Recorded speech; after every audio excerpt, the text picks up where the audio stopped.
the just the balance that I needed in my life. It made everything make sense. It made everything real.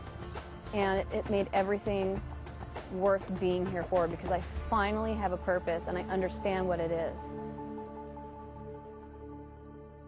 We don't always have the opportunity to meet people that we essentially need to meet in order to understand them. So I started going to mosque in order to really get close to the people and understand them. And the more I got involved in the mosque, the more the women just surrounded me and took me in, and they've really shown me the kindness that is Islam. I never, ever, ever, ever, ever in my life would have ever thought that I'd become a Muslim. Ever. Never, ever. My perception of them was so misconceived that I didn't like them, because I believed media and I thought that they were bad, and never in a million years would I have thought that one day I'd be one of them. But now that I am so proud. I am so happy. I want to wear hijab because I want people to know that I'm Muslim. Even if they hate me, I don't care. I want to show them that Allah exists in any kind of person, not just Middle Eastern.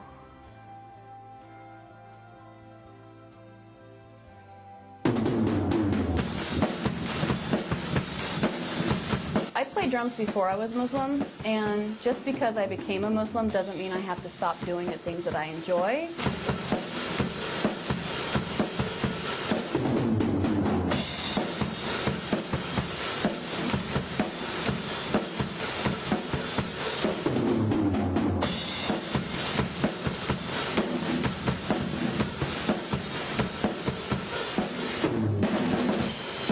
I do a lot of sports. Snowboarding, wakeboarding. You can do all those things and still be a good Muslim and still wear hijab. My dad never really knew about my past with the drugs and the Playboy modeling and all that stuff. He and I didn't speak for 8 years. He kicked me out of the house when I was 17 years old, and I lived under a freeway overpass for a week. I was homeless, and all I had with me was what I could fit into my backpack and my bass guitar. So we didn't speak for 8 years after that, and he didn't understand, or wouldn't have understood, is that these are experiences that I needed to have on my own. I needed to have the pain on my own, and I needed to have the recovery on my own. The only reason why I started speaking to him again was because I got pregnant with my son, and I figured that my son needed a grandfather. When I did come back and finally start speaking to him again, we had a beautiful conversation together, and we discussed what had happened before, and we both apologized to each other and promised to never do it again. So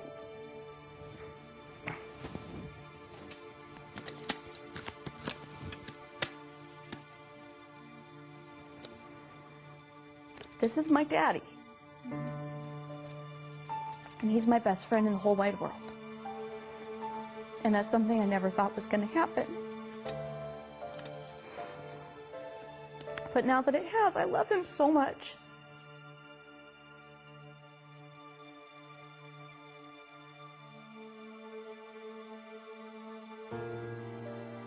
The first time my dad learned about my conversion, I was on my way home from Sacramento. I had just gone to a mosque up there and converted.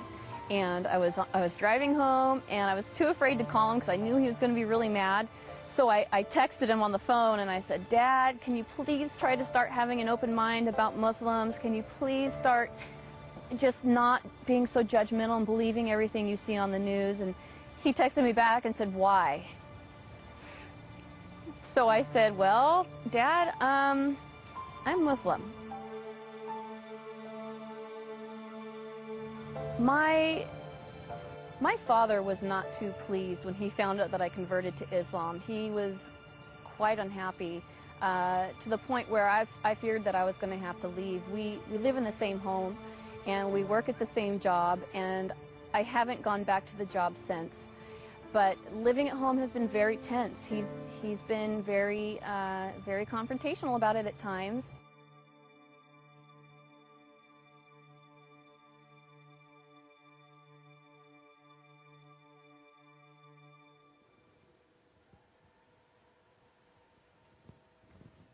Wow. Another text from my dad trying to protect me, which I understand. He's definitely misinformed as to what is going on with Islam. He says that if I ever change my mind and decide to leave Islam, that the Muslims will threaten and kill me and my dad and my son. Basically, it's all him trying to protect me and asking me to be careful and trying to show me what the real side of Islam is about. But the problem is he doesn't know what the real side is because he's not involved in it. Once you become involved in Islam, the true and correct and pure Islam, you understand what the truth is. He's reaching the point now, I've had conversations with him about it, trying to show him what true Islam is, and that it's not what he's seen on the news, it's not what he thinks it is. So I've been working with him, trying to show it to him piece by piece, and he's now finally starting to come around and have some acceptance towards me about it. I'm really looking forward to watching him grow with that as I blossom and grow in Islam. Islam is not what he thinks it is, and if he sees me doing good deeds and kindness towards him and towards others, I think it'll really help open his eyes to what is really going on.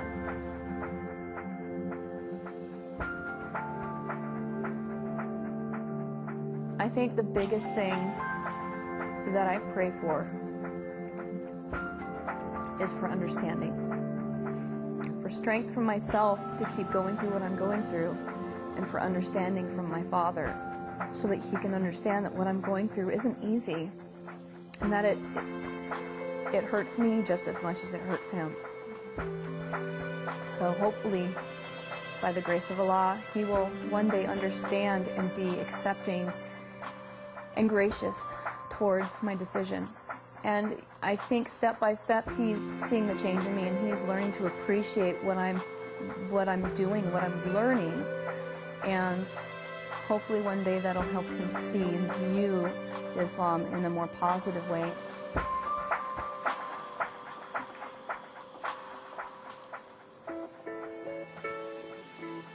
Being an American, there are a lot of things Americans do that don't coincide with Islam, and I've basically had to really learn what is halal and what is haram. And you know, I don't want to do anything that's haram, obviously. I don't want to sin. So it's very important to me to find out what these things are. I don't know what all of them are yet. I've only been in this a week and a half, and there are a lot of things that I'm still learning. It's difficult for me to understand a lot of what is going on when I'm around Muslim people, when I'm at the mosque, because a lot of it is in Arabic. And I don't speak Arabic yet, but I have a strong desire to learn it. As far as the Quran is concerned, I think, you know, I'm reading it in English now, and I want to learn it in its purest form, and that would be to learn it in Arabic. I have the Arabic version. You know, I like to look at it, but I don't understand what it's saying. But I am in the process of learning the alphabet and learning what the handwriting looks like so I can understand it. And I really want to read the Quran in its purest form, and the only way to do that is to learn Arabic and read the Quran in Arabic. So it's only my first week and a half of being Muslim, so I obviously don't know any Arabic yet. And you know, I try to read the Quran, and I have the translation. I have it in Arabic. I have it in the Arabic written language for Americans, and then I also have it in English. So pretty much the only thing I really know how to say in Arabic that I can recognize and understand is in the name of Allah, most gracious, most merciful, which is Bismillahir Rahmanir Rahim. Other than that, I'm learning.